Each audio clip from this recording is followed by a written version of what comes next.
ابراہیم علیہ السلام آپ نے میرا گھر بنایا، اب آپ مانگیے مجھ سے کیا مانگتے ہیں؟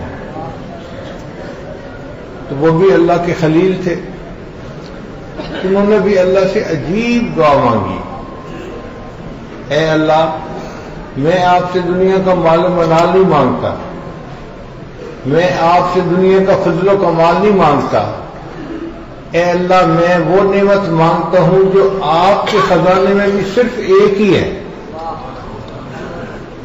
میرے ابراہیم آپ کیا مانگتے ہیں؟ اے اللہ میں آپ سے آمنہ کا لال مانگتا ہوں۔ چنانچہ ابراہیم علیہ السلام نے دعا مانگی، ربنا وابعث فیہم رسولا، اللہ میں نے بیت اللہ بنا دیا، دین سکھانے والے کو بھیج دیجیے، مدرسہ بنا دیا، عبادت سکھانے والے کو بھیج دیجیے۔ اللہ رب العزت نے اس دعا کو قبول کیا اور نبی علیہ السلام دنیا میں تشریف لائے۔ چنانچہ نبی علیہ السلام نے ارشاد فرمایا، میں ابراہیم علیہ السلام کی دعا کی قبولیت بن کر دنیا میں آیا ہوں۔ وہ دن آیا جب بی بی آمنہ کے یہاں بچے کی ولادت ہوئی۔ بی بی آمنہ فرماتی ہیں کہ صبح سحری کے وقت بچے کی ولادت ہوئی تو انہوں نے حضرت عبد المطلب کو اطلاع بھجوائی کہ میرے ہاں بیٹے کی ولادت ہوئی ہے۔ حضرت عبد المطلب کو بڑی خوشی ہوئی، اللہ کے محبوب وسلم کی ولادت سحری کے وقت میں ہوئی۔ اور بی بی آمنہ فرماتی ہیں کہ میں نے بچے کو چارپائی پہ لٹایا تو بچے نے سجدہ کیا اللہ کے حضور۔ جب حضرت مطلب آئے تو بی بی آمنہ سے پوچھا، بی بی آمنہ نے پوچھا کہ آپ نے بچے کے لیے کوئی نام سوچا ہے؟ تو حضرت عبد المطلب نے جواب دیا کہ میں نے بچے کے لیے 2 نام سوچے ہیں، ایک نام سوچا ہے محمد۔ محمد کا مطلب وہ ہستی کہ جس کی دنیا میں اتنی تعریف کی گئی ہو، اتنی تعریف کی گئی ہو کہ پوری دنیا میں اتنی تعریف کسی اور کی نہ کی گئی ہو۔ تو نبی علیہ السلام کو یہ نام سجتا تھا۔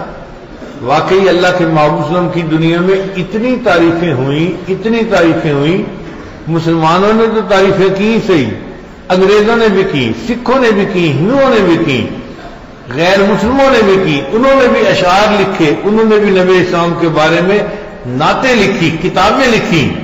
تو اللہ کے محبوب صلی اللہ علیہ وسلم کی دنیا میں اتنی تعریفیں ہوئیں کہ کسی اور ہستی کی دنیا میں اتنی تعریف نہیں ہوئی۔ تو آپ کو محمد کا نام سجتا تھا، اور دوسرا نام رکھا احمد۔ احمد کا معنی وہ ہستی جس نے اللہ کی دنیا میں اتنی حمد بیان کی ہو، اتنی حمد بیان کی ہو کہ اتنی حمد کوئی دوسرا بیان کر ہی نہ سکا ہو، یہ بات بھی سجتی تھی۔ تو نبی علیہ السلام کے دونوں نام بڑے پیارے، اور عجیب کہ یہ نام اس سے پہلے کبھی کسی کے لیے رکھے نہیں گئے تھے۔ تو بی بی آمنہ کو نام بہت پسند آ گئے۔ چنانچہ طائف کے قریب ایک علاقہ تھا جہاں بنو سعد قبیلہ رہتا تھا۔ اس قبیلے کی 10 عورتوں نے فیصلہ کیا ہم مکہ مکرمہ جاتی ہیں اور وہاں جا کر بچے اپنے گود میں لے کے آتی ہیں، بچوں کو پالیں گی، اور جب واپس کریں گی تو ان کے والدین ہمیں انعام دیں گے تو ہمارے لیے آسانی ہو جائے گی۔ چنانچہ ان 10 عورتوں میں ایک عورت تھی، اس کا نام تھا حلیمہ۔ چونکہ بنو سعد قبیلے کی تھی تو اس کا نام پڑ گیا حلیمہ سعدیہ۔ وہ بھی اپنے ہسبینڈ کے ساتھ چلی۔ ان کے پاس 2 سواریاں تھیں، ایک اونٹنی تھی بڑی کمزور اور ایک گدھی تھی وہ بھی بہت کمزور، دونوں جانور بڑے کمزور تھے۔ ایک پہ حلیمہ سعدیہ بیٹھی اور ایک پہ ان کا خاوند بیٹھا، اور دونوں چلنے لگے۔ وہ جو باقی 9 عورتیں تھیں ان کی سواریاں بڑی تر و تازہ پلی ہوئی اور صحت مند تھیں، وہ آگے نکل جاتی اور حلیمہ اور ان کے خاوند جو تھے وہ پیچھے رہ جاتے۔ چنانچہ 9 عورتیں جلدی مکہ مکرمہ پہنچی، اور امیر زادوں کے ہاں جو بچے بچیاں تھیں انہوں نے گود میں لے لی اور وہ جانے کے لیے تیار ہو گئے۔ حلیمہ اور اس کے ہسبینڈ کافی دیر کے بعد مکہ مکرمہ پہنچے۔ حلیمہ نے پتہ کیا تو پتہ چلا کہ اب بچہ تو کسی گھر میں ہے ہی نہیں. ہاں ایک گھر ہے جہاں پر بچہ موجود ہے مگر بچہ یتیم ہے, اس کا باپ نہیں ہے. باپ نہیں ہے کا مطلب یہ کہ بچے کو اگر آپ پالیں گی تو تمہیں پالنے کے اوپر کوئی انعام نہیں ملنا, گزارا ہی ہے. حلیمہ سعدیہ آئی, اس نے آ کے بی بی آمنہ سے بات چیت کی. وہ کہتی ہیں کہ جب میں نے سنا کہ بچہ یتیم ہے تو دل تو میرا بہت پریشان ہوا کہ محنت بھی کروں گی اور مجھے ملے گا بھی کچھ نہیں. پھر میرے دل میں خیال آیا کہ حلیمہ ذرا بچے کی شکل کو تو دیکھ لے. بچہ چارپائی پر لیٹا ہوا تھا اور اس کے اوپر ایک پتلا کپڑا ڈالا گیا تھا. حلیمہ سعدیہ کہتی ہے کہ میں نے وہ پتلا کپڑا اٹھایا کہ بچہ سویا ہوا ہے, میں اس کی شکل دیکھ لوں. جب میں نے اس کی شکل پر نظر ڈالی تو بچے نے آنکھ کھولی اور مسکرایا. اس بچے کی مسکراہٹ ایسی تھی کہ میں تو اپنا دل ہی دے بیٹھی.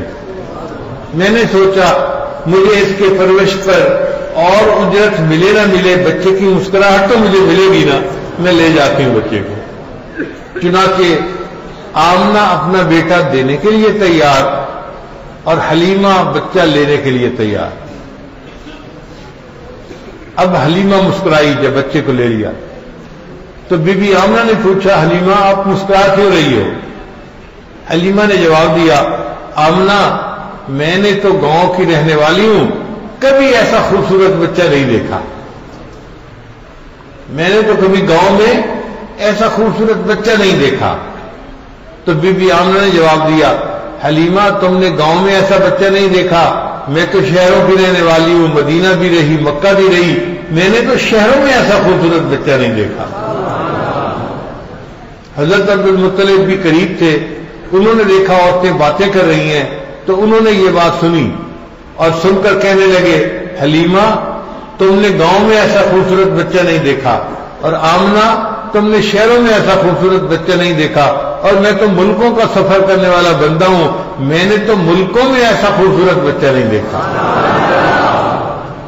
اگر فرض کریں اس وقت حضرت جبرائیل امین پاس ہوتے اور ان سے کوئی پوچھتا کہ آپ بھی اپنے ذرا کمنٹس دے دیجئے, تو یوں لگتا ہے کہ وہ کہتے حلیمہ تم نے گاؤں میں ایسا خوبصورت بچہ نہیں دیکھا, آمنہ تم نے شہروں میں ایسا بچہ نہیں دیکھا, اور عبد المطلب آپ نے ملکوں میں ایسا بچہ نہیں دیکھا, اور میں نے تو پورے جہان میں ایسا بچہ نہیں دیکھا.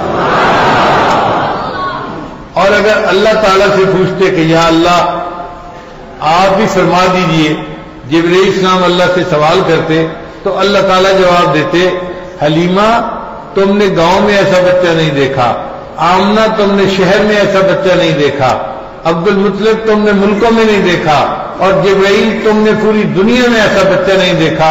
میں خدا جواب دیتا ہوں کہ میں نے اپنی پوری مخلوق میں ایسا خوبصورت بچہ نہیں دیکھا. گھر پر پہنچی تو حلیمہ کے ہسبینڈ نے دیکھا کہ بوڑھی بکریاں جو 2-4 گھر میں رکھی ہوئی تھیں ان کے تھن دودھ سے بھرے نظر آتے تھے. وہ بکریاں دودھ نہیں دیتی تھی مگر آج ان کے تھن دودھ سے بھرے ہوئے نظر آئے تھے. تو خامن نے کہا حلیمہ جلدی برتن لاؤ, میں بکریوں کا دودھ نکال لوں. جتنے برتن گھر میں تھے حلیمہ لے کے آ گئی. بکریوں نے اتنا دودھ دیا کہ سارے خالی برتن بھر گئے. جب اتنی برکت حلیمہ کے خامن نے دیکھی تو اس نے اپنی بیوی کو کہا کہ مجھے لگتا ہے کہ تم بچہ لے کے آئی ہو, یہ بچہ کوئی بڑا ہی بابرکت ہے, اللہ نے ہمارے گھر کو دودھ سے بھر دیا ہے. حلیمہ کی ایک بیٹی تھی, اس کا نام تھا شیما. اس کی عمر تقریباً کوئی 15-16 سال کے قریب تھی.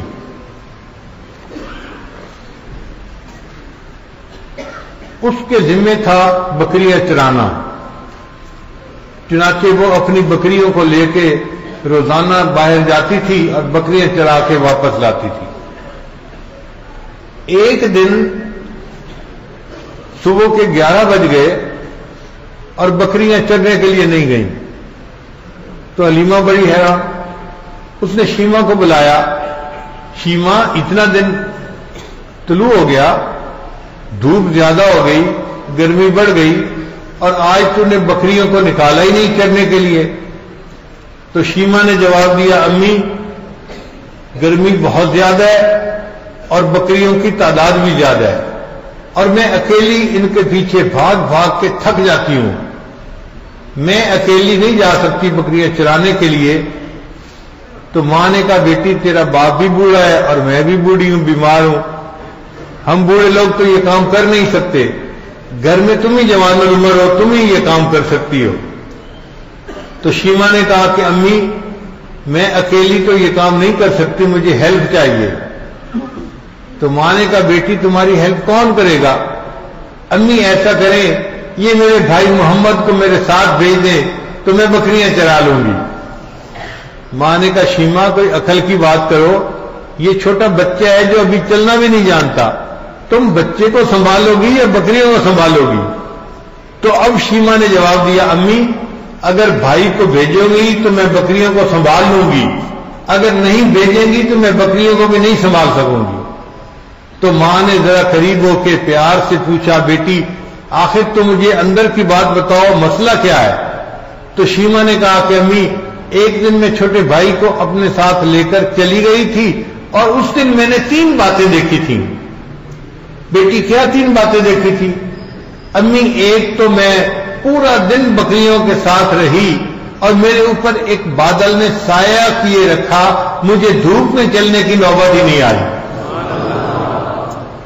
اور دوسری بات میں نے دیکھی کہ میں اپنے بھائی کو لے کر بیٹھی ہوئی تھی، ایک راہب ادھر سے گزرا، اس نے میرے بھائی کو دیکھا اور اس کا نام پوچھا اور مجھے کہنے لگا کہ مجھے لگتا ہے کہ تمہارا بھائی بڑا ہو کر بڑی شخصیت بنے گا۔ امی مجھے اپنے بھائی کی یہ تعریف سن کے بڑا اچھا لگا تھا۔ اور امی تیسری بات کیا بتاؤں؟ ماں نے پوچھا، بیٹا بتا دو۔ کہنے لگے، امی میں بھائی کو لے کر گئی اور جس چراگاہ میں بکریوں نے چرنا تھا بکریوں کو چرنے کے لیے چھوڑ دیا اور خود ایک جگہ اپنے بھائی کو گود میں لے کر میں بیٹھ گئی، تو میں نے دیکھا کہ میری بکریاں دور کہیں نہیں گئیں، قریب قریب چرتی رہی۔ جب پیٹ بھر گئے تو یہ آ کر جہاں میں بیٹھی تھی وہاں قریب گھیرا بنا کر بیٹھ گئی، باقی پورا وقت میں اور بکریاں بس اس بھائی کا چہرہ ہی دیکھتی رہی۔ تو مجھے بھاگنا نہیں پڑا بچیوں کے پیچھے، اس لیے بھائی کو بھیجیں گی تو میں بکریاں چرا لوں گی، ورنہ میں بکریاں نہیں چرا سکتی۔ اللہ نے اپنے پیارے حبیب صلی اللہ علیہ وسلم کو ایسا حسن و جمال عطا کیا تھا، انسان تو انسان، بکریاں بھی اس حسن کی عاشق تھی، جانور بھی اس حسن کے عاشق تھے، اور نبی اسلام کے چہرے کو بیٹھ کے دیکھتے رہتے تھے۔ جب آپ کی عمر مبارک 25 سال ہوئی تو اس وقت آپ کا نکاح ہوا اور ابو طالب نے آپ کے نکاح کا خطبہ پڑھا۔ پھر جب نبی علیہ السلام کی عمر مبارک 40 سال ہوئی تو آپ صلی اللہ علیہ وسلم غار حرا میں تشریف لے جاتے تھے اور وہاں بیٹھ کر اللہ کی عبادت کیا کرتے تھے۔ غار حرا میں کیا عبادت تھی؟ قرآن تو ابھی اترا نہیں تھا، نماز تو ابھی فرض ہوئی نہیں تھی، تو جب نہ نماز تھی نہ قرآن تھا تو غار حرا میں کون سی عبادت کرتے تھے؟ کبھی سوچا آپ نے؟ محدثین نے لکھا ہے کہ اللہ کی آیات میں تفکر کیا کرتے تھے، اللہ کا ذکر بیٹھ کر کیا کرتے تھے۔ تو نبی علیہ السلام غار حرا میں بیٹھ کر گویا مراقبہ کیا کرتے تھے، اللہ کو یاد کیا کرتے تھے، یہی آپ کی عبادت تھی۔ نبی علیہ السلام نے ارشاد فرمایا، اب میرے بعد 30 نبی آئیں گے جو جھوٹے ہوں گے، دجالون کذابون، وہ دھوکہ دینے والے ہوں گے، جھوٹ بولنے والے ہوں گے، وہ قیامت سے پہلے میرے بعد 30 ایسے بندے آئیں گے۔ ان میں سے ایک مرزا غلام احمد قادیانی بھی تھا، اور شکل اس کی ولیوں جیسی نہیں تھی، نبیوں والی تو بڑی دور کی بات ہوتی ہے، کوئی بہنگا بھی اللہ کا نبی ہو سکتا ہے؟ تو اللہ رب العزت نے اپنے محبوب وسلم کو وہ حسن و جمال عطا فرمایا کہ جو ساری دنیا میں سب سے زیادہ حسین چہرہ تھا،